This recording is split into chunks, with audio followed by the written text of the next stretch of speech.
Graça e paz, meus queridos irmãos.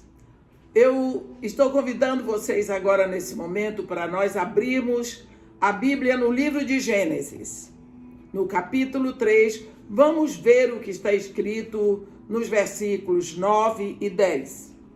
Lá no capítulo 3, no versículo 9, está escrito: E chamou o Senhor Deus ao homem e lhe perguntou: Onde estás?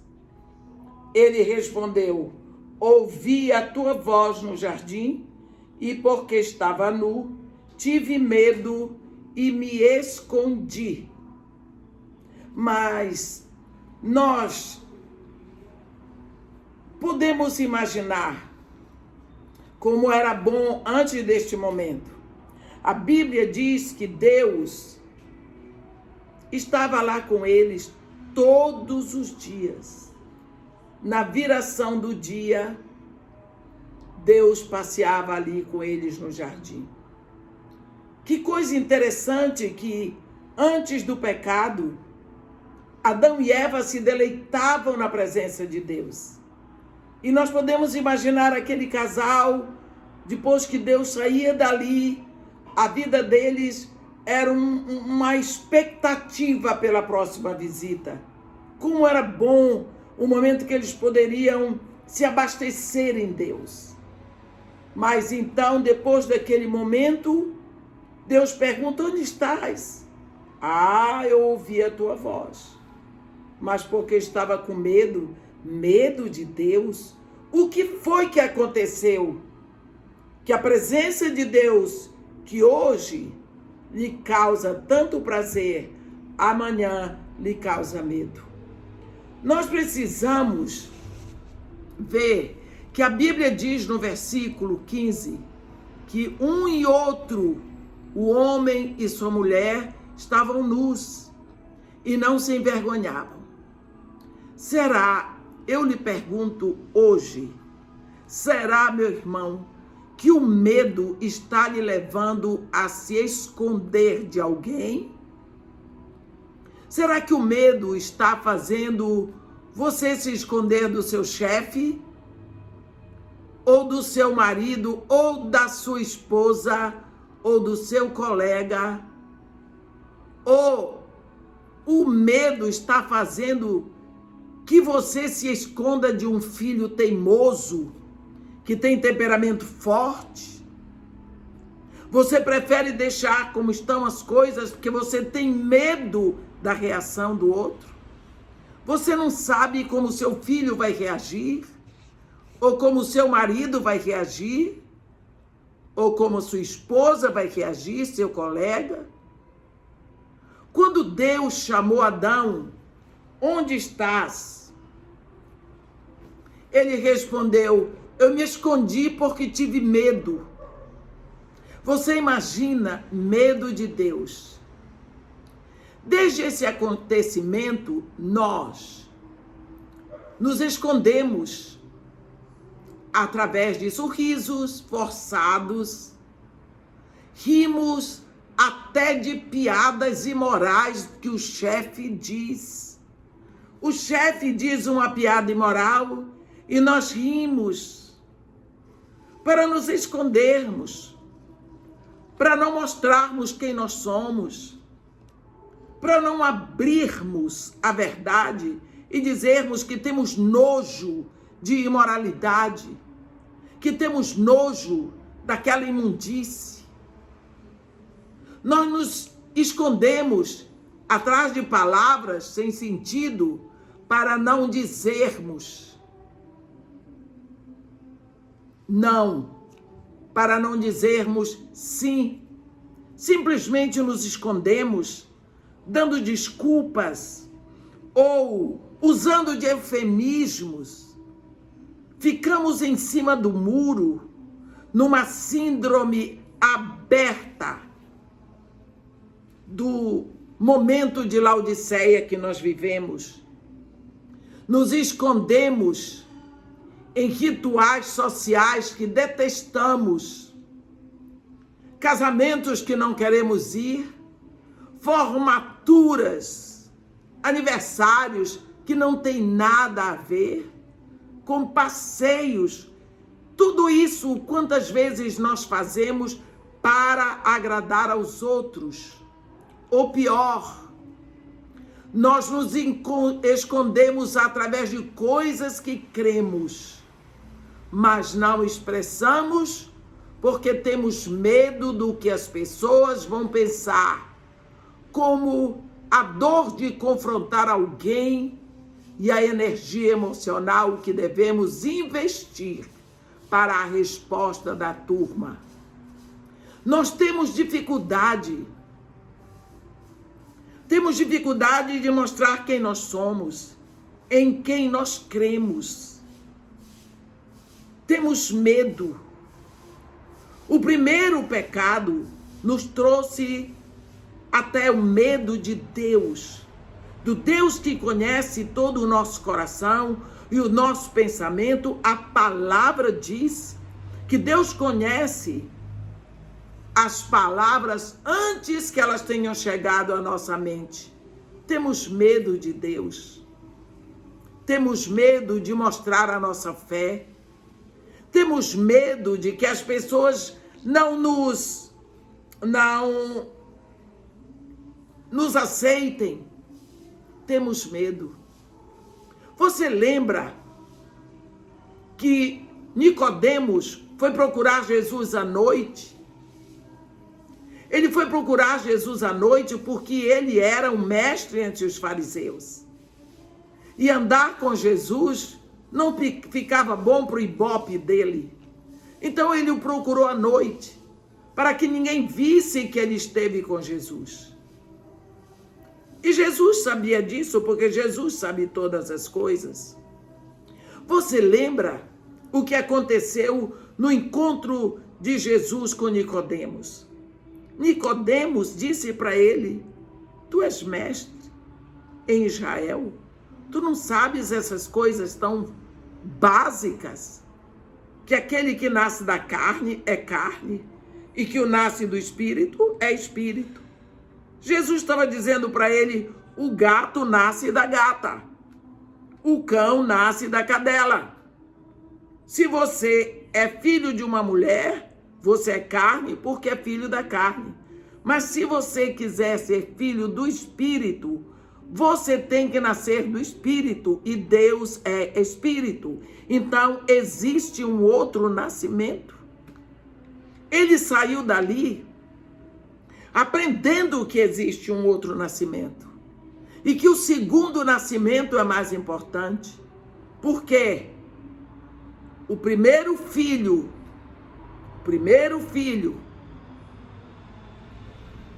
de Adão era Caim. Mas a bênção veio pelo segundo, que foi o primeiro mártir, Abel. O primeiro filho de Abraão era Ismael, mas o filho da bênção foi o segundo, foi Isaque. O primeiro filho que saiu do ventre, filho de Isaque, foi Esaú, mas a bênção veio através de Jacó, que era o segundo. Nós vemos assim, então, primeiro filho de José, Manassés, mas o abençoado foi Efraim, o segundo. Em tudo isso, a Bíblia está nos dizendo que o segundo nascimento é o nascimento da bênção. Você lembra do encontro de Jesus com Zaqueu? Zaqueu se escondeu num zimbro. Ele subiu porque ele teve que se esconder das pessoas, porque ele tinha um desejo tão grande de conhecer Jesus de perto. Mas ele não queria que a multidão o visse ali. Ele, lá no fundo, sabia que ele era detestado. Nós vamos ver que, como Jesus cura no sábado, no tanque de Betesda, no poço de Betesda, alguém que se escondia das multidões. Nós vemos que a samaritana ia ao meio-dia ao poço para se esconder das outras mulheres. Nós vamos ver que quantas vezes nos escondemos para parecer melhor ou para parecer igual ao ambiente que vivemos. Temos vergonha de expressar quem nós somos. Parece fácil agir como se as coisas não tivessem muita importância e fazer de conta que a gente concorda, não é? Isso a curto prazo vale a pena, mas a longo prazo não funciona. Por quê? Porque a paz não é a ausência da discórdia.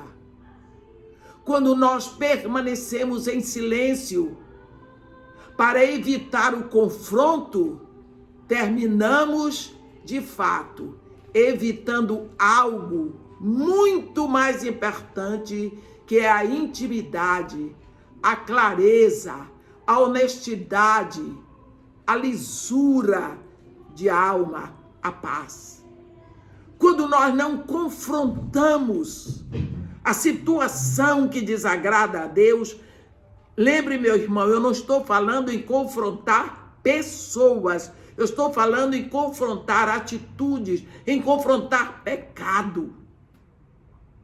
Então nós terminamos pior, porque quando você se torna tão flegmático, quando você se torna tão flexível, você passa a concordar, você entra em concordância, você pensa de um jeito, mas a sua atitude é outra. Nós lembramos do profeta, do sumo sacerdote Eli. Ele foi tão flegmático com os filhos dele, que ele passou a concordar com o pecado dos filhos. Ele se tornou conivente, porque ele foi complacente. Quando você é complacente com o pecado do seu filho, você se torna conivente. Você peca junto com ele. Você vê que os filhos desse sacerdote, sumo sacerdote, eles morreram na guerra como heróis. Mas Eli morreu morte de maldição, porque ele caiu da cadeira quando soube de tudo e quebrou o pescoço, ele morreu por asfixia. Nós precisamos chamar os nossos filhos e confrontá-los com a verdade, com calma. Fale com seu marido, confronte o comportamento, com calma. Chame sua esposa, peça que a ouça, confronte, traga a situação à luz. Por exemplo, quando você não fala, não desabafa no trabalho, porque você teme formar ondas contrárias de antipatia, você se torna ressentido, alienado, distante do grupo e com a sensação de ter perdido a chance de melhorar as coisas. E é isso que você fez. Você tem que sentar e conversar. A Bíblia diz que todas as coisas Deus fez por meio da comunicação, por meio do verbo, por meio da palavra. E sem a palavra, nada do que foi feito se fez. Quando você tem medo de confrontar problemas no seu casamento, o que deve ser feito em amor e não na hora da raiva, você se torna emocionalmente distante. Você vai engolindo. Eu estou nesse casamento, mas eu estou engolindo sapo. Você pode engolir o brejo todinho. Não vai resolver. Quando você vê apontar o primeiro sinal de discórdia, convida o seu cônjuge, vamos sentar eu quero abrir o meu coração com você para ver se você me ajuda a compreender o seu pensamento. Nós estamos numa sociedade chamada casamento. Essa sociedade, 50% das ações são minhas, 50% das ações são suas, e nós não podemos simplesmente falir. Eu tenho percebido isso, faço uma lista, e eu quero que você me diga como é que você está pensando e de que forma nós vamos chegar a um ajuste, porque nós prometemos viver juntos e nós casamos para viver juntos. Senão, a sociedade vai falir e os acionistas que vão carregar o prejuízo são seus filhos. Eles vão ser a parte mais prejudicada, porque eles ficam sem o princípio, o lar. Eu quero lhe dizer uma coisa: no ninho pisado não fica um ovo inteiro. Então é preciso confrontarmos atitudes logo que você vê começar.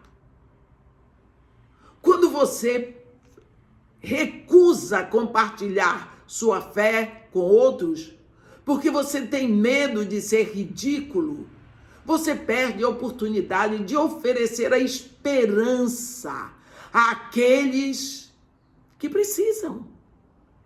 Jesus Cristo foi lá na cruz e quando ressuscitou, ele nos mandou: ide, anunciai a todas as nações, fazei discípulos. Nós precisamos anunciar. Observe, você não vai se anunciar. Você vai anunciar um trabalho de redenção que já está feito, já está pronto. Você vai anunciar que o preço da nossa dor, do nosso afastamento de Deus já está pago. Você vai anunciar que está tudo pronto. A sua mensagem é de boa nova, não é de más notícias. Jesus Cristo não mandou você avisar que o inferno existe. Jesus Cristo não mandou você anunciar a má notícia. Ele mandou você anunciar que nele o caminho está de volta aberto para o Pai. Nós só precisamos andar ali. Você não vai anunciar denominação, nem vai anunciar para eles que a sua igreja é melhor. Não, nós vamos anunciar a boa nova de que em Cristo todos nós temos um caminho de acesso, de volta para o Pai. Mas nós vamos, como pecadores, através de Jesus, não simplesmente para Deus, mas para Deus como Pai. Observe a palavra que Jesus Cristo diz: eu sou o caminho e a verdade e a vida. Ninguém vai ao Pai senão por mim. Jesus Cristo não disse ninguém vai a Deus. Ele disse ninguém vai ao Pai. Porque para Deus todos irão comparecer diante do trono branco. Sim, todos vão. Mas através de Jesus Cristo, só através de Jesus Cristo se vai a Deus como Pai. Através de Jesus Cristo nós vamos ao Pai. E é isso que nós precisamos anunciar. Porque nós não vamos anunciar perdição, vamos anunciar a redenção. Confronte os seus medos hoje. Saia desse esconderijo e comece a viver, a mostrar o rosto, como Jesus Cristo convida a sua igreja lá em Cantares. Mostra-me o teu rosto, faze-me ouvir a tua voz. Ele continua querendo ver o seu rosto anunciando a sua palavra. Ele quer ouvir a sua voz cantando a redenção que ele fez. Saia do esconderijo, saia, anuncie. Que Deus nos abençoe e nos guarde. que faça resplandecer o seu rosto sobre nós e tenha misericórdia de todos nós. Amém.